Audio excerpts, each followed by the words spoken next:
बिस्मिल्लाहिर्रहमानिर्रहीम। आज हम पढ़ने जा रहे हैं मियोसिस।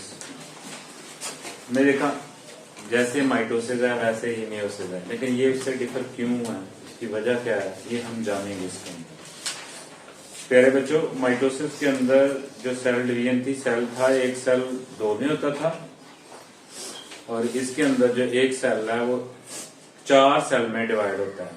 वहां पे नंबर ऑफ क्रोमोसोम इक्वल होते थे, जितने के पेरेंट सेल के पास है उतने ही डॉटर सेल के पास। लेकिन यहाँ पे जो नंबर ऑफ क्रोमोसोम है उसकी तादाद हाफ हो जाती है, आधी हो जाती है। ठीक है, किससे? पेरेंट सेल से। ठीक, अब इसके अंदर एक दो तरह के सेल होते हैं बेटा, एक होता है डिप्लॉइड सेल और एक होता है हैप्लॉइड सेल। अब जो डिप्लॉइड सेल होता है उसके अंदर नंबर ऑफ क्रोमोसोम पेयर्स में होते हैं, जो हैप्लॉइड होता है उसके अंदर सिंगल फॉर्म में होते हैं। याद रहेगी बात, उसको 2n से जाहिर करते हैं, उसको 1n से जाहिर करते हैं। और मियोसिस का मतलब होता है, मियोन से निकला है, जिसका मतलब होता है टू मेक स्मॉलर, छोटा करते हैं। ठीक है, अब इसी का इसका भी इंटरफेस वैसे ही है जैसे माइटोसिस का इंटरफेस है। वही इवेंट होते हैं, G1 phase, S phase, G2 phase. ठीक है, जो प्रेपरेटरी फेज जिनको कहते हैं। ठीक है, अब उसके बाद जो है आपका वही कैरियोकेंसिस होता है और साइटोकेंसिस होता है, और इसके कैरियोकेंसिस में मजीद जो है वो मियोसिस 1 मियोसिस 2 होती है। मियोसिस 1 और मियोसिस 2 क्या है? मियोसिस 1 के अंदर बेटा जी बहुत ज्यादा इवेंट्स होते हैं, वही प्रोफेज 1, मेटाफेज 1, एनाफेज 1, टीलोफेज 1। ठीक है, लेकिन इसके साथ साथ जो है इसके अंदर ये जर्म लाइन जो सेल होते हैं उसके अंदर होती है जी मियोसिस, और वहां पे बहुत से इवेंट होते हैं। प्रोफेज के अंदर 1 के अंदर क्रॉसिंग ओवर होती है, क्रोमोसोम पेयर की शक्ल में आपस में लाइन अप होते हैं। ठीक है, और बाइवेलेंट्स होते हैं, उनके 4 क्रोमेटिड्स होते हैं। ठीक है, और वो जिस मकाम के ऊपर आपस में जुड़ते हैं उसको क्याजमेटा कहते हैं, और इस अमल को क्रॉसिंग ओवर कहते हैं। और इस तरह वो आमने सामने आते हैं, आपस में लाइन अप होते हैं, तो उसको लाइन अप होने को साइनेप्सिस बोलते हैं। ठीक है, समझाई?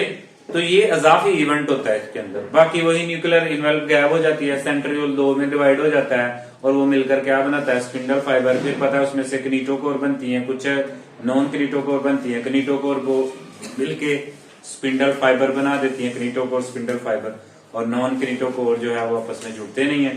फिर बाद में वही हेल्प आउट करते हैं किसकी? क्रोमोसोम्स के अलहदा होने के लिए। ठीक है, तो उसके बाद फिर मेटाफेज आता है, जिसके अंदर वो अरेंज करते हैं अपने आप को इक्वेटर के ऊपर। फिर एनाफेज के अंदर अलहदा अलहदा होते हैं, पोल की तरफ जाना शुरू हो जाते हैं। और टीलोफेज के अंदर दोबारा से वही न्यूक्लियर इन्वेल्व बनती है, सेंट्रियोल सेपरेट हो जाते हैं। ठीक है, समझाई? न्यूक्लियस बनना शुरू हो जाता है और क्रोमैटन में जाना शुरू हो जाता है। उसके बाद फिर साइटोकेंसिस होती है। ये मैंने ब्रीफली आपको बताया। चलिए हम देखते हैं 1 बाय 1 बेटा जी। मियोसिस, तो मियोसिस का मैंने मतलब बताया कि मियोन से निकला है, जिसका मतलब है टू स्मॉल, यानी कि छोटा होना। ठीक है, समझाई बात की? छोटा होने से मुराद ये है कि नंबर ऑफ क्रोमोसोम जो है ना वो हाफ हो जाते हैं। ठीक है, उसके बाद इसके अंदर 1 डिप्लॉइड सेल जो है वो 4 हैप्लॉइड में चला जाता है। अब ये डिफरेंस स्मॉल सा लिखा हुआ है, डिप्लॉइड सेल और हैप्लॉइड सेल्स। बेटा ये डिप्लॉइड सेल है, इसके अंदर क्रोमोसोम किसकी शक्ल में होते हैं? पेयर्स की शक्ल में। ये देखो, ये मैंने पेयर बनाया है। ठीक है, ये पेयर कहते हैं इसको होमो, और ये दोनों क्रोमोसोम सेम है तो इनको बोलते हैं होमोलोगस क्रोमोसोम। ये मैंने क्या बनाए हैं? Homologous chromosome. एक और पेयर बनाऊंगा तो वो होमोलोगस नहीं कहलाएगा, वो अपना होमोलोगस कहलाएगा। और दूसरा ये आपस में सेम है तो इनको सिस्टर क्रोमैटिड्स भी बोलते हैं। ठीक है, समझाई? उसके बाद जो हैप्लॉइड है इसके अंदर हाफ नंबर ऑफ क्रोमोसोम्स होते हैं, देखो, और ये नॉट इन पेयर, ये सबसे बड़ी खूबी है। और इसको 1n से जाहिर करते हैं, इसको 2n से जाहिर करते हैं। हम इसकी जरूरत पेश क्यों है? क्योंकि यहाँ पे डिप्लॉइड जो सेल है वो किसमें जाता है? हैप्लॉइड सेल 4 में। ठीक है, तो इसलिए हमें पहले डिप्लॉइड और हैप्लॉइड का पता होना चाहिए। अब फेजेज हैं, फेज ऑलरेडी ये बेटा 1876 के अंदर ऑस्कर हर्ट्विग था। ठीक है, हर्ट्विग था, उसने इसके बारे में फर्स्ट जो है स्टडी किया। इंटरफेस सेम, जिसको प्रेपरेटिव सेम एज माइटोसिस होता है बेटा जी।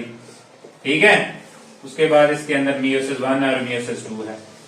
अच्छा, मियोसिस 1 कि अंदर ये क्या होता है जी, 1 डिप्लॉयड सेल 2 पहले स्टेप में जाता है जी, प्रोड्यूस होते हैं डॉटर सेल 2 हैप्लॉयड पहले स्टेप के अंदर, फिर वही 2 जो है आगे मियोसिस 2 चले जाते हैं। मियोसिस 2 है वो बिल्कुल ऐसा सच क्या होती है माइटोसिस, उसके अंदर कोई भी ऐसा इवेंट अकर नहीं होता, ठीक है। उसके अंदर हैप्लॉयड ही हैप्लॉयड में डिवाइड होते हैं।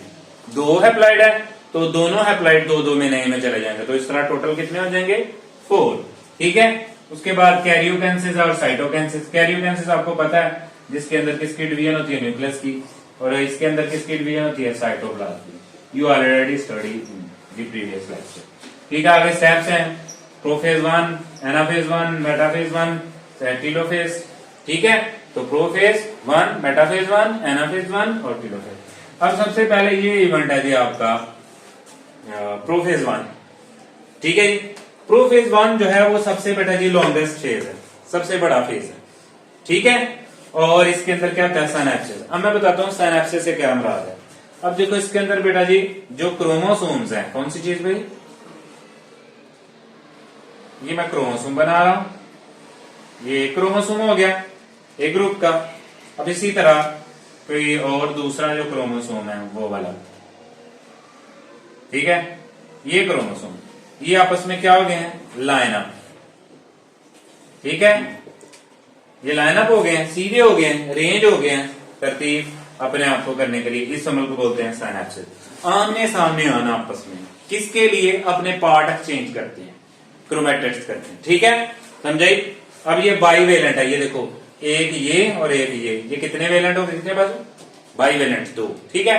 और हर बाईवेलेंट के अंदर 2 क्रोमैटिड होता है, तो टोटल क्रोमैटिड कितने हो गए 4, ठीक है। तो इसलिए इसको बोलते हैं टेट्राड्स। टेट्राड्स का मतलब क्या था, 4, यानी कि 4 इसके आर्म्स है बाजू, ठीक है। इसी तरह इसके भी, समझाई। अब ये जो क्रोमोसोम है इसको मैंने 1 दे दिया, 2 दे दिया, 3 और 4, ये 1 और 2 आपस में क्या कहलाता है, सिस्टर क्रोमैटिड्स, ठीक है बेटा जी। ये मैंने 1 और 2 क्या कहलाएंगे, सिस्टर, 3 और 4 भी क्या कहलाएंगे, सिस्टर। अगर मैं इसी तरह कहूं 1 और 3 वो क्या कहलाएंगे, नॉन सिस्टर क्रोमैटिड्स, ठीक है। और हमेशा जो है ये आगे जो आनी है चीज, अब ये क्याजमेटा लिखा हुआ है, क्या लिखा हुआ है, क्याजमेटा क्या है, वो वाला पॉइंट जहां पे ये आपस में जो हिस्सा चेंज करते हैं, वो जिस पॉइंट के ऊपर जुड़ते हैं उसको हम बोलते हैं क्याजमेटा। क्या बोलते हैं, क्याजमेटा। फॉर एग्जाम्पल मैं यहां पे ड्रा कर देता हूं जो आपकी, ये देखें जी,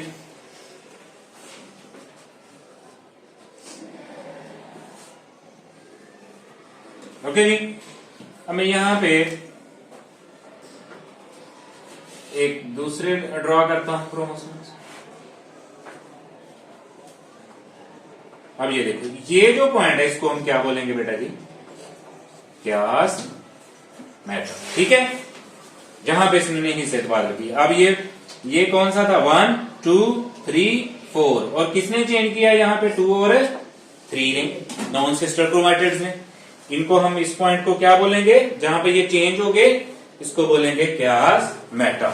और इस तरह ये हिस्से जब आपस में क्या कर लेते हैं, एक्सचेंज कर लेते हैं, तो इस अमल को बोलते हैं क्रॉसिंग ओवर। भी क्रॉसिंग ओवर होती, ठीक है।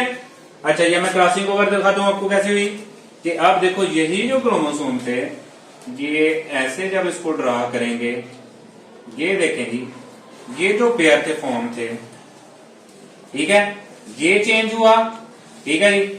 अब ये नया हिस्सा आ गया उसका। उसके बाद फॉर एग्जांपल ये चेंज हुआ है 1 और 2 वाला, तो ये जो हिस्सा है ये अब इसके क्या हो गए हैं, जेनेटिकली चेंज। इसी तरह ब्लू में भी जैसे मैंने ब्लू से डाके उसके हिस्से भी चेंज हो गए। अब इस अमल को बोलते हैं जी क्रॉसिंग ओवर, हिस्से में चेंज हो गया। They are always in the pair form, ठीक है। ये मैंने अलग करके दिखाया, ऐसे ही पेयर फॉर्म में नहीं गया, ठीक है जी। उसके बाद आपको पता है न्यूक्लियर इनवेल्व गायब हो जाती है, सेंट्रियोल जो है वो डिवाइड होके 2 पोल्स में डिवाइड हो जाते हैं, और उससे क्या बन जाता है, स्पिंडल फाइबर प्रोफेज के अंदर। और यू हैव ऑलरेडी स्टडी, ठीक है, कि ये देखें ऐसे होता था। मैं शॉर्टली बताता हूं आपको, ठीक है। अब इसमें क्या होगा जी आपका, ये आपकी बन गया जी आपके जी ये, और आस्ता आस्ता ये सेंटर में आना शुरू हो जाता है, ये कुछ किनेटोकोर बन गए, कुछ नॉन किनेटोकोर बन गए। अब इसके ऊपर जो क्रोमोसोम है वो आ जाएंगे। देखो यहाँ पे न्यूक्लियस न्यूक्लियर इनवेलप है, नहीं वो डिसअपियर होगी। मैंने एग्जैक्ट बता दिया कि यहाँ पे न्यूक्लियर इनवेलप है, ठीक है। और यही जो क्रोमोसोम थे आपके ये इधर आ जाएंगे जी आपके, ठीक है जी।